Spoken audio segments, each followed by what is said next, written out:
Berada di lokasi berbahaya apalagi pasca bencana alam, keberadaan tim SAR gabungan menjadi penting. Mengemban misi mencari korban, baik dalam keadaan hidup ataupun meninggal dunia adalah misi utama mereka. Medan yang sulit dan berbahaya pun harus ditembus oleh petugas kemanusiaan ini. Yang harus diperhatikan adalah bagaimana mereka menyelamatkan diri saat alam tak mendukung. Ini jalur-jalur yang digunakan oleh para tim SAR gabungan untuk terus mencari korban tanah longsor yang terjadi di Desa Pasir Langu. Jalurnya memang cukup sulit, berlumpur, apalagi ditambah hujan deras. Nah, di sebelah sana sudah ada alat berat yang sudah mulai masuk. Saya akan mencari tahu bagaimana ketika cuaca buruk terjadi, bagaimana para tim SAR gabungan ini menyelamatkan diri atau mengevakuasi diri karena cuacanya memang tidak mendukung dalam proses pencarian. Saya mencoba melalui jalur berlumpur dan terjal yang dilewati oleh tim SAR gabungan saat harus melakukan pencarian korban tanah longsor. Butuh kehati-hatian untuk melintas jalur ini agar kaki tidak terperosok di tanah yang becek. Kita sudah mendekati ke jalur evakuasi, tapi memang jalur-jalur ini harus steril dari yang tidak memiliki skills atau keahlian. Jadi hanya tim SAR gabungan saja yang boleh memasuki area sini. Di belakang saya, tim SAR gabungan masih mencoba melakukan pencarian terhadap para korban tanah longsor dan juga ada alat berat. Nah, kalau kita telusuri dari alat berat itu, sebenarnya terlihat, kalau di kamera mungkin tidak terlihat karena kecil sekali, itu adalah gubuk tempat evakuasi pertama ketika cuaca buruk melanda dan tim SAR gabungan harus menyelamatkan. Selama hampir sepekan, Desa Pasir Langu, Cisarua, Bandung Barat dilanda cuaca buruk. Tak jarang proses pencarian dihentikan dengan mempertimbangkan keselamatan tim. Hasil pantauan udara yang diambil oleh drone atau pesawat tanpa awak menjadi panduan bagi safety officer untuk mengambil keputusan yang cepat.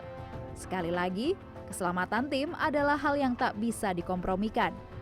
Selain itu, drone ini juga bisa memberikan info keberadaan korban agar bisa dievakuasi.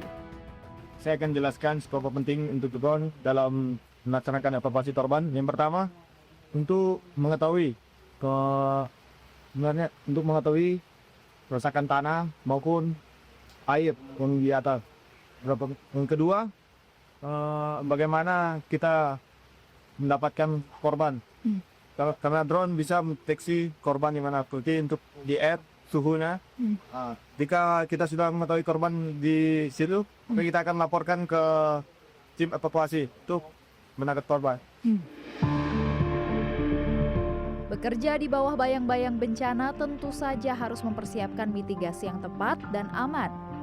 Jalur evakuasi penting diketahui oleh semua orang yang turun ke lokasi bencana.